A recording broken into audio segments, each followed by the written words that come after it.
Hey folks, I'm Jack Fossett and welcome to this demo review and tone tips video for the Supro Blues King 12. This is a great little all-tube amp that can really do a lot of things, but like a lot of other amps in its price range, you're going to get the best tones out of it if you really know how to dial it in and if you're really willing to kind of mess with the settings and everything and maybe set it up in some ways that you wouldn't quite expect. So let's dive right in. Now, relative to other Supro amps, this one is more inexpensive. It's kind of more of a consumer level ones from their higher level amps, and a lot of people are going to directly compare this to the Blues Junior, which I think is it's a reasonable comparison considering that they're with similar price ranges. They both kind of have the same, probably a lot of the same applications as far as genre, gig wise and recording wise and stuff like that. It's very similar demographic looking at these amps. I do think it's different than the Blues Junior in a lot of ways. I think it's better than the Blues Junior in a lot of ways, but it's different. It's got more of a Supro character and less than a Fender character, if you can possibly imagine that. So let's leave that comparison aside for now and just talk about this amp. I want to say one of the things that I really like about this amp is how usable the EQ is. Generally on less expensive tube amps, you're going to find a lot of harsh frequencies. Now, that's not really unexpected considering you can't expect to get top level components and things, or high-end speakers. And the lower the price range, the more they need to cost to get it to you at that price range, right? So you can't expect really high-end components and everything that are going to lead to smoother EQs and better tones at that price range. It doesn't mean you can't get a good tone out of it. It's just this is something that you need to kind of expect. Well, this one I think has a really nice usability of all of its features, and it's very tone sculptable in ways, again, that you might not expect. So let's talk about the controls a little bit. Now you have a master volume and a volume. They are essentially volume and gain. So for the purposes of this video, just so that I don't confuse myself, I'm going to refer to them as volume and gain. But if I say volume, I'm talking about master volume. If I say gain, I'm talking about volume. We cool?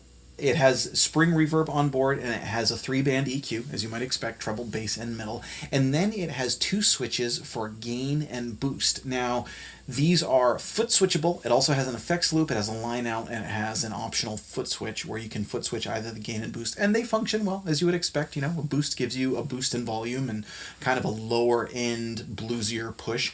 Gain is surprisingly higher gain for what you would expect. So I don't know if any of you experienced this, but one of the things that I experienced is when I found out that Supro was making an amp called a Blues King. I got really excited. I went and I watched some of the videos, and I definitely found it wasn't what I expected. Now that's mostly due to its gain character. It was surprisingly high gain. It sounded almost into fuzz territory in a way, which we'll talk about a little bit later. I wanted to get my hands on one and really put it through its paces and see, okay, this is not quite what I expected when I saw some of the other demos of it and heard some tones. Let's see what this amp's all about. The character of the gain is surprisingly fuzzy in kind of this old tube amp exploding way, but with a little bit less body in it, and almost sounds like you're putting in a mild fuzz pedal in it, in kind of a weird way. And I think the sound is very akin to like an old tube amp really being pushed, really blowing up, but a smaller one. So I know that's kind of a lot to unpack there. It's just a different sounding gain than I expected from an amp called a Blues King. It's really cool. It's a good sound. I think it's very functional, but it's just not what I expected.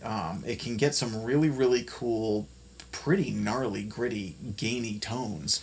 And I think if you really know how to dial in the EQ with it and use those as tone shaping tools. So again, the obvious function for those would be use the foot switch, use the boost for bluesier gain if you want, use the gain for more of a rockin' boost, when you're playing live. I think they work cooler as tone shaping things to mix them with the EQ and everything. So let's talk a little bit about the EQ to get that ball rolling. Now, the treble, you got a lot of play on the treble, which is really nice.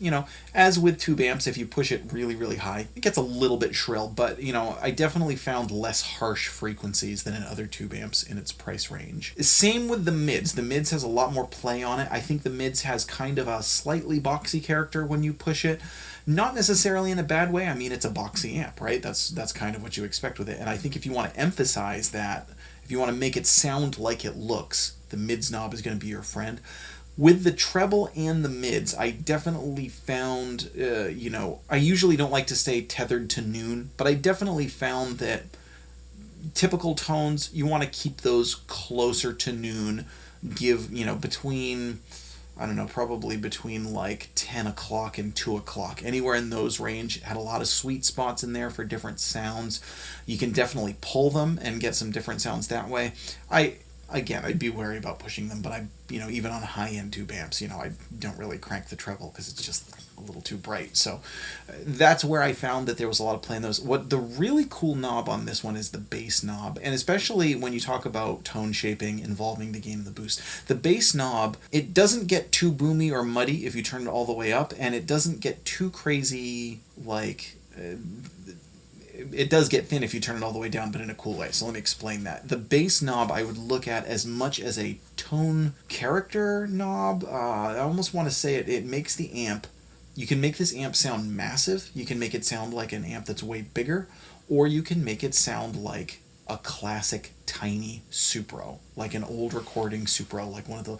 I think you can do that really with the bass knob. When it's really cool, again, is as you get into the gain and the boost knobs, and also understand how the bass works with those. Okay, so the boost, for instance, right? If you're going to run it clean, you can put a lot of bass on the knob and use the boost, and it just sounds like... it sounds like you're playing a huge high-watt tube amp. Not high-watt, the brand, whatever. However, if you're going to run it with gain, if you're going to use, if you're going to turn the gain knob, the volume gain knob, if you're going to turn the gain knob all the way up and try and run it more overdriven, I wasn't as crazy about using the boost knob for its function unless the bass EQ was pulled back a little. I found that the boost kind of gave it a little bit of this sort of edgy, lower mid-range drive, which I wasn't crazy about. You could easily dial that back with the bass knob, though. Now, this was similar to the gain knob. I found the gain knob also, again, sort of drastically affected by the bass knob. I thought if you pulled the bass knob back a little, it sounded a little better. That both of them had this kind of, again, this lower mid-rangey clipping that I wasn't crazy about with the bass turned higher, but you could dial it out with the bass knob, and then, again, it gets these really cool vintagey sort of Supro tones, because when I think Supro, ultimately probably Supro is best known for the old vintage recordings that were small amps that were turned all the way up. Think of Led Zeppelin 1. That's really a classic example of an old Supro amp. And they just sounded awesome that way. They were incredible recording tools because you could get this, especially, when you talk about double tracking and everything, but you could get these just massive sounds, but with small character but massive sound kind of a weird paradox, but it works. It's similar to like, how much was recorded on 57 champs back then. Like Layla was recorded on a 57 champ, which is a tiny little tube amp, but that riff sounds massive, but at the same time you can tell that it's not this massive amp. When I think Supro, I think that. And so if you dial that bass knob back and then play around with it in different ways, and I'm going to show you some ways to do this afterwards. I'm going to show you just kind of a smattering of different tones, if you will. But play around with the boost and the gain at various gain levels with the bass knob pulled back, and then, again, mids and treble kind of to taste. Also, if you pull the treble back too, that's actually big. Use more the mids knob. Pull the treble back and the bass back and use more of the mids, and then play with the boost and the gain. You can get a lot of really cool, inspired by vintage small Supro amp tones. I think it's a really, really neat tone shaping amp that way. And again, vice versa. If you want to run it clean, use the boost knob and give it more bass. Turn the master volume all the way up. It's not the loudest amp in the world, so I was actually sitting next to it pretty comfortably with the master volume pushed pretty high. In that sense, it might not be the best gigging amp. It'll certainly handle a small gig well, and you can use any amp if you're going to mic it, so then it's a non-issue, but I wouldn't take it to a medium-sized venue unmiked. Then it also has a line out. It does have an effects loop, so if you're going to run it gainy and you want to insert like a delay pedal or modulation pedal or something in there, then you can do, or reverb, because the reverb is not foot switchable, the boost and the gain are, so then you could run your modulation effects into the effects loop if you're going to run it a little bit more overdriven. But I think considering the price point and considering how much you can do tone sculpting with this amp, I think it's really cool. I'm definitely a fan. I think that this is a kind of a neat amp, and I think it can do a lot more than what I was hearing from it when it first came out. So for this demo, I'm going to be playing a handful of guitars. This is a Gibson Les Paul Classic. It's loaded with Lust for Tone Skydogs, which are a Dwayne Allman-inspired humbucker. Also going to play with a Fender Telecaster. That one's loaded with Lust for Tone Outlaws. They both have Tone Man guitar wiring harnesses. I think this amp sounds great with a Telecaster. That's a great guitar pairing. Also think it sounds good with some alternate pickups. So one of the things I'm going to play Gretsch Electromatic. It's a 5420T. I'm going to play that into it because it sounded really, really good with a Gretsch. It sounded good with kind of like, again, alternate pickups that way. That has the blacktop Filtertrons in it.